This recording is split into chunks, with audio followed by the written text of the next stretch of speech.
Hi, and welcome to One Way Football's one-on-one fan talk special edition today because we're joined here with Jake, and he's a happy chappy Oh, from yes. I think must have been about 4 months ago we last done this.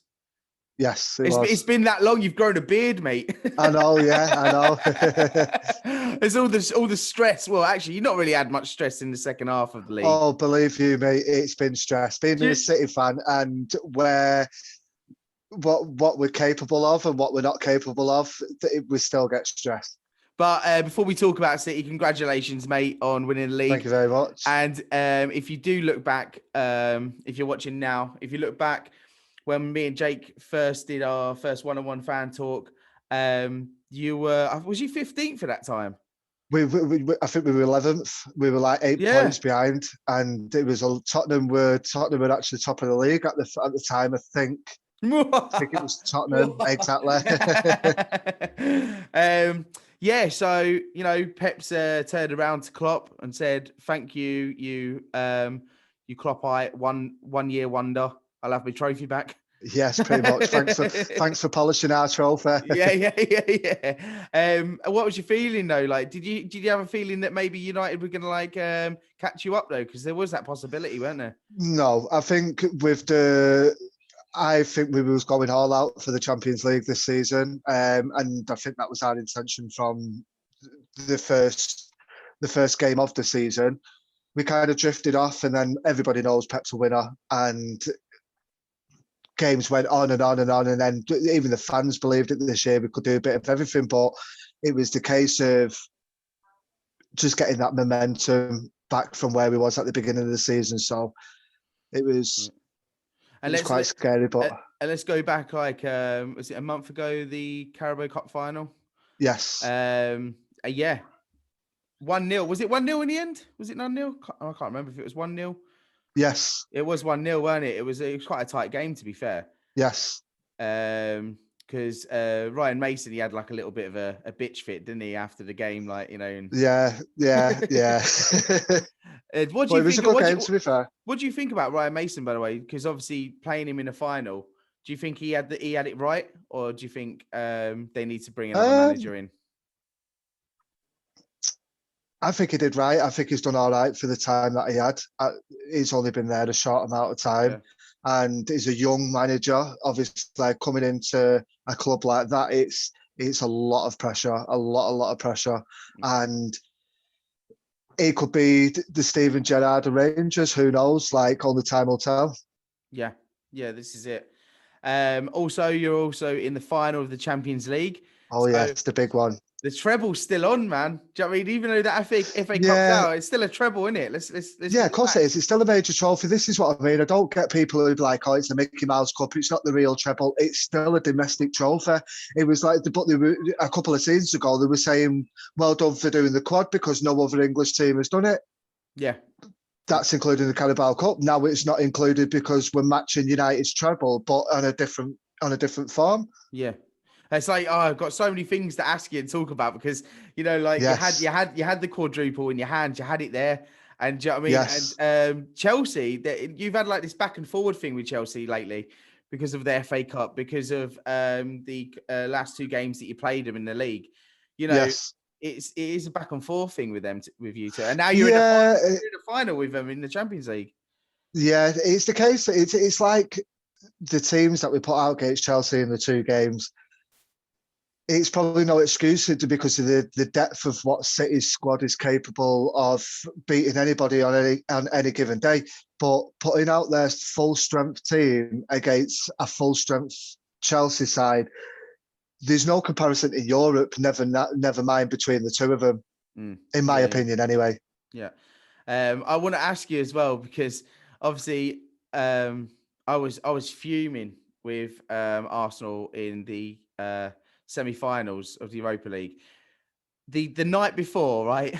This is what I couldn't understand, right? City go out, right? The first leg against PSG, and they go and play a false 9. Yes. The next night, what does Arteta do? I'll play a false 9. Yeah. Arsenal have never played a false 9 in their whole entire life. But you pulled it off. Do you know what I mean? I think you need to give Arteta a bit of patience. He's a new manager. I think he wants to copy Pep's style. I think he was a massive part of City's success when he was there. And I personally said he's been Pep's best signing.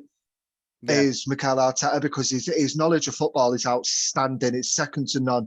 And he will come, but I think there's a lot of pressure by the fans and the media, more so the fans, because he feels the fans, because he played for Arsenal. He was at Arsenal a very long time, so he knows how you think, and the pressure that he's getting from you fans is making him more nervous than what he should do. He will start to implement his own football and getting in his own players and the way that he wants to play. Look at Rodri, for example, for City. Nobody will go out and say, oh yeah, I'll buy Rodri. Nobody sees what Pep sees in him.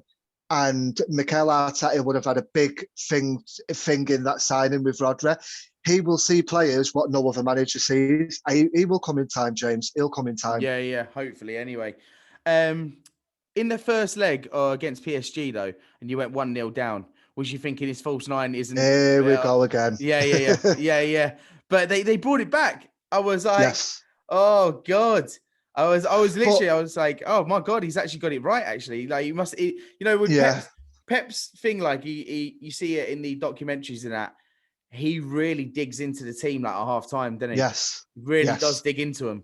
He says it in a way that everybody understands. He can say it relentlessly, but everybody understands every word that he's saying. Yeah. I think that's why he's so successful, because they can feel his passion. And to anybody that's competitive, if your leader is passionate, then you will feel it, and then you'll do it yourself. Yeah. That's true. But going on to the PSG game in the first leg, everybody talks about that false number 9 and everything else. But City in previous seasons under pressure have been absolutely bobbins. Like, they concede goals, they don't know what to do with it. They start throwing it down the field, misplacing passes. We went 1-0 down against a very, very good PSG side. Oh, yeah. And we still managed to keep them under control in the first half of the first leg and not concede another goal, and then to come out in the second half of the first leg and dominate, and I mean dominate as I've never seen City dominate a football match against a very good, very, very good footballing side. That was more impressive more than anything else. You put them against the ropes in the second leg, because they were getting stressed out. Di Maria got carded, didn't he, because of that stupid foul at the sideline. Yes. Dino knows what he's doing. Yeah, but you know exactly where you stand when teams start to get stressed out. You've got this. Yes, you've got this. 100%. You could have scored probably another 2 or 3 more goals in that game if they carried on. Yeah, I want to know. I'd love to hear the conversation of what Pep said before we played PSG in the first leg. Yeah. Like, obviously, with our track record in the Champions League, this is why every City fan's nervous, and what he said to kind of motivate the players and to the self-belief that he gave into them players for us to go in and win the semi-finals, which we've never done before. So you can just tell what kind of manager Pep is. As much grief as he gives him, the work rate that he puts on him is also there for him to listen and to be like a father figure as well as a coach. Yeah. So just quickly moving off of the Champions League, do you think are you positive going into that final? Yeah. I'm slightly nervous, but yeah. I like the way you just say it. Very convincing. But I just think with the team that our full strength squad against Chelsea's full strength squad, in the manner they beat us with half a strength squad the past 2 times, they wouldn't be able to cope. The midfield wouldn't be able to cope. Yeah, completely. Run us through the FA Cup then, because that semi-final, I think a lot of people were rooting for City to do that as well. Yeah, of course.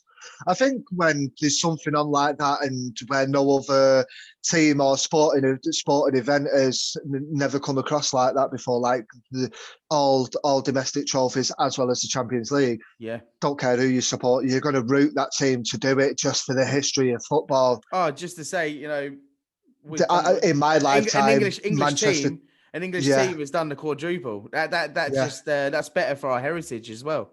Yeah, of course it is.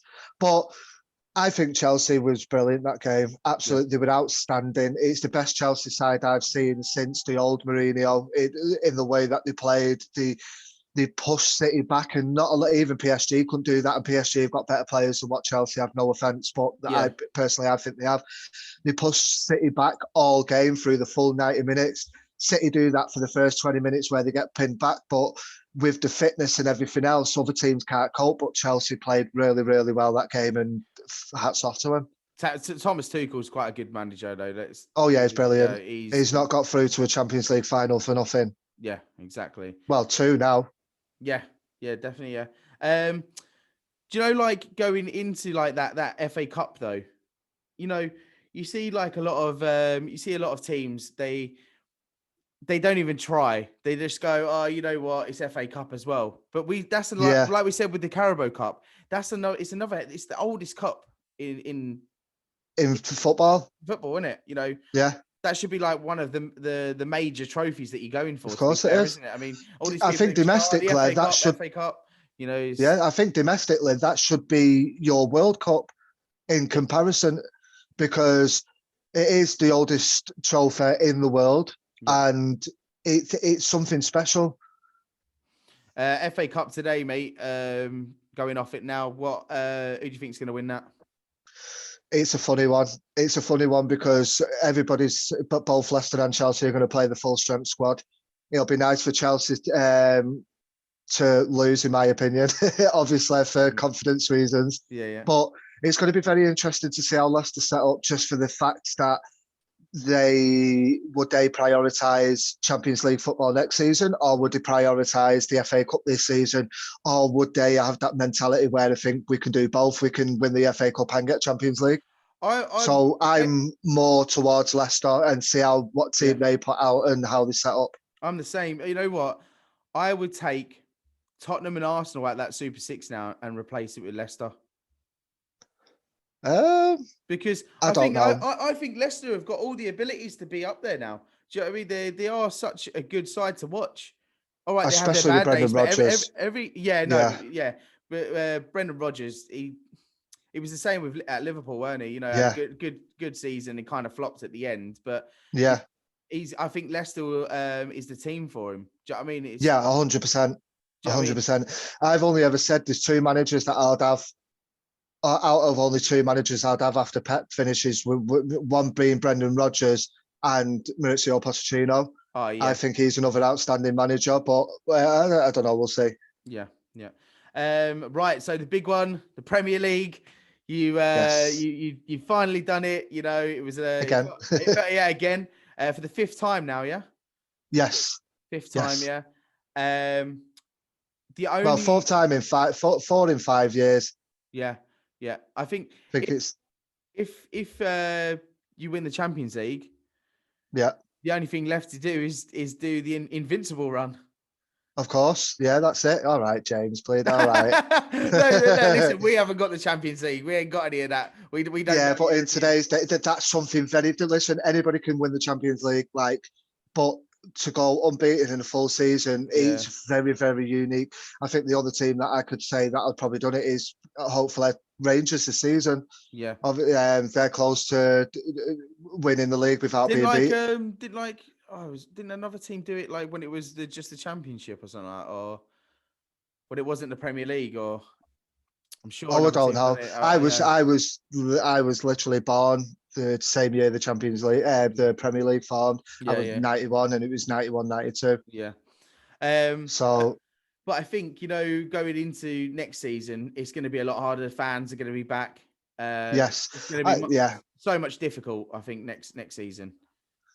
And I was watching, I'm obsessed with TalkSport at the minute. I absolutely love it. And Trevor Sinclair was on there and he was saying City need to get a number 9. They need to get a centre forward.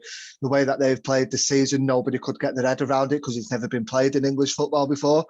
And the way City will get found out with a false number 9, and that's where City were losing the games at the beginning of the season because they were starting Jesus up front. We were playing the same tactics as we did last season, and they got found out very, very early.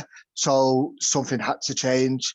Obviously, Pep, with his Spanish roots, was playing a false number 9 or no striker at all, and nobody could get their head around it. Yeah. So City need the money that Tottenham are asking for Harry Kane. I wouldn't pay it, as good as he is. Would he be consistent for 6 or 7 years? City are buying now for the next 5, 6, 7 years. 130 million or something like that. Yeah, not a chance. I would pay that for Haaland. As good as he is, he's only 20 years old. He's 20 years of age. Yeah. I reckon he's a much better buy as well. Yeah. Did you see the video of him walking into Etihad, and he's probably like, "Oh, yeah."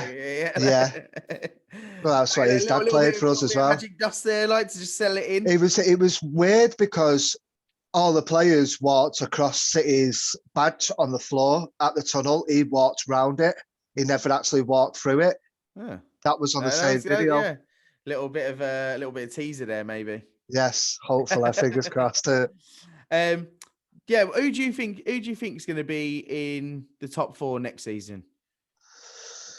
Do you think City will go? Obviously, City are going to go for it again next season because they want to celebrate. They want to do it in front of the fans, don't they? Yes, of course they do. Obviously, City have done it back to back before. We've done the 100-point club. We've won the quadruple Champions League. Fingers crossed, touch wood this season. It's a matter of fact of maintaining it and keeping your belief that you can do it. Didn't City have the lowest point ratio on winning the league once? It was like 75 points or something like that. I think that was the first time that we won the league, and I might be wrong. Yeah, I think you've had the lowest points ever in the Premier League for winning the title. Yes. Yeah. I think it was like 75 points or something like that. Yeah. But it's outstanding that throughout all these years of you winning your first ever Premier League, and you've just managed to just stay up there. You've got the players, you've got the depth in the squad. It doesn't seem like you're ever going to go back down to in bad times. No, it goes back to when the owners first took over City.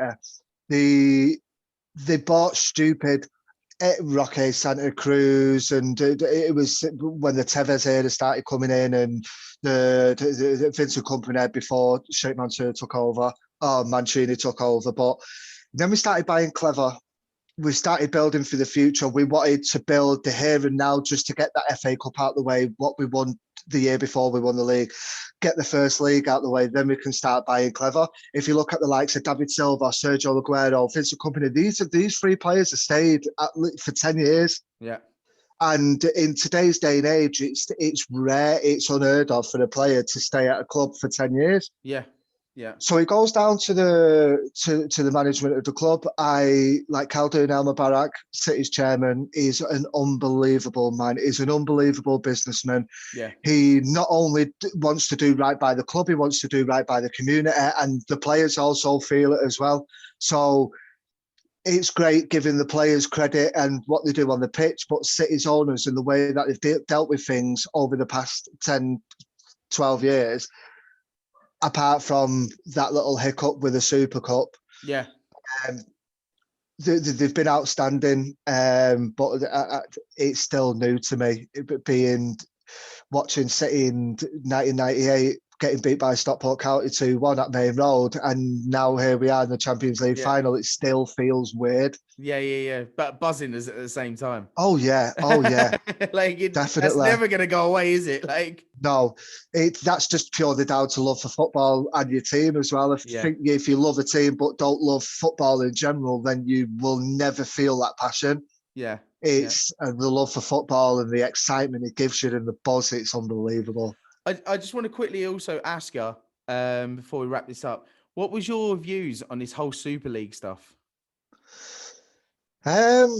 People were saying it's designed to kill the Premier League, kill the Champions League.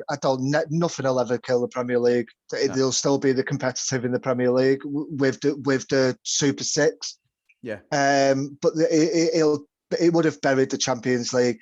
If you imagined it, like if City got bad from the Champions League because we're in the Super League, but we still finished top of the Premier League, you'll have players like West Ham in Champions League football if the Champions League carried on, and Leicester. Don't get me wrong, Leicester are a very good side, but they're not United, your Arsenals, your Chelsea, your typical Champions League team. Do you know what I mean? Do you think, though, that some of the teams should have been punished, though? It all depends what you mean by punished, as in point reductions and everything else. No, because that's not fair on the players. The players didn't ask for it. They should get made to UEFA fined all the clubs €50 million. Because they were talking about banning the clubs from entering European football for the next 2 years or something like that. Yeah, if they didn't come out of it. So obviously, with the exception of Arsenal, City, Chelsea, who all come out of it, where Real Madrid, Barcelona, and who else is it that have not come out yet? Real Madrid are like one of the big ones, isn't they? Yes, Real Madrid, Barcelona, and there's somebody else, I can't remember who it is. They've not come out of the Super League yet. So UEFA are threatening them with a 2-year ban. Yeah. But whether it happens or not, I don't know. But in terms of punishments, I think a fine should be put in place. Maybe a squad reduction and a year transfer ban. Yeah. And that includes City as well. Chelsea did it, didn't they? They had to have a transfer ban, didn't they? Yeah, that was because he got found guilty of financial fair play. Yeah. But that I don't think they should do point reductions because that's not fair on the players. No. If they did a point reduction now, then it would have been Leicester that would win the league. Yeah. Because United will get a point reduction, Chelsea will get a point reduction. So we'd be like in relegation zone, I think. I know, yeah. So that means Leicester. I know, yeah. So that means Leicester would win the league, but that ain't fair on players like Kevin De Bruyne or Bernardo Silva, who very rarely gets talked about, in my opinion. The guy is outstanding. Oh, he's brilliant. Oh, yeah, he's definitely. His work rate is it's just second to none. It's like you've lost one silver and you've gained another. If you get what I mean. Exactly. Yes, and we've gained someone gold in Phil Foden. Remember that? Yes. Oh, Foden is an up and coming star. I would take him I would chop both your hands off for him. I'd literally oh God, he's it is an unbelievable player. A phenomenal his player. Composure for his age and his composure and the way that he dribbles with the ball, and he just glides. He doesn't run; he glides. He's like the Silver Surfer. I reckon he'll be a good candidate to captain England one day. I don't know if he's captain material. We'll have to wait and see. But you could be an outstanding player but not be a captain, if that makes sense. There's captain material and then there's an outstanding player. There's difference in between both. But his just ability to think what he's going to do next, and his composure and his vision for the 20-year-old kid, outstanding. Yeah, phenomenal. He's just he's such a good player, a good prospect. He'll be one of the best at City. Ballon d'Or contender in a few years. Yes, if he's already getting talked about as much as he is now. Rio Ferdinand said he's the best young player in the world on form right now. You're talking the likes of Kylian Mbappe and Marcus Rashford. These are all big names that are playing in world football at the minute, and pundits are coming out and saying things like that. He's the best young talent in the world on form at the minute. Yeah. Like that's big for a 20-year-old kid coming from Stockport and playing for arguably the best team in the world at the minute. Yeah, definitely. And he's a massive 100%. Part of City's team. Yeah, 100%, mate. Well, we're going to wrap it up there, mate. Thank you for coming on the show. You're very welcome. I have to say a happy belated birthday as well. Thank you very much. I wish I was with you at that time. It sounded like mate, maybe in the next couple of years I'll come over, James, and we'll have a birthday bash. Definitely. Congratulations on winning the Premier League. Good luck in the Champions League final, and congratulations on the Carabao Cup. Don't forget to like and subscribe. And this video is in association with IGOTDOMS, Gym and Sportswear. You can find the link below. I don't know if you know. Did you watch the Billy Joe Sanders fight, Jake? I watched the highlights of it. I was snoozing because he had work the next morning. Well, he's actually sponsored by IGOTDOMS now as well. Oh, right, okay. So that's good. Have a little look and have a little check. I will do. Yeah. All right then. Cheers for coming on, mate. Cheers, mate. See you later, guys. Thank you. One Way Football.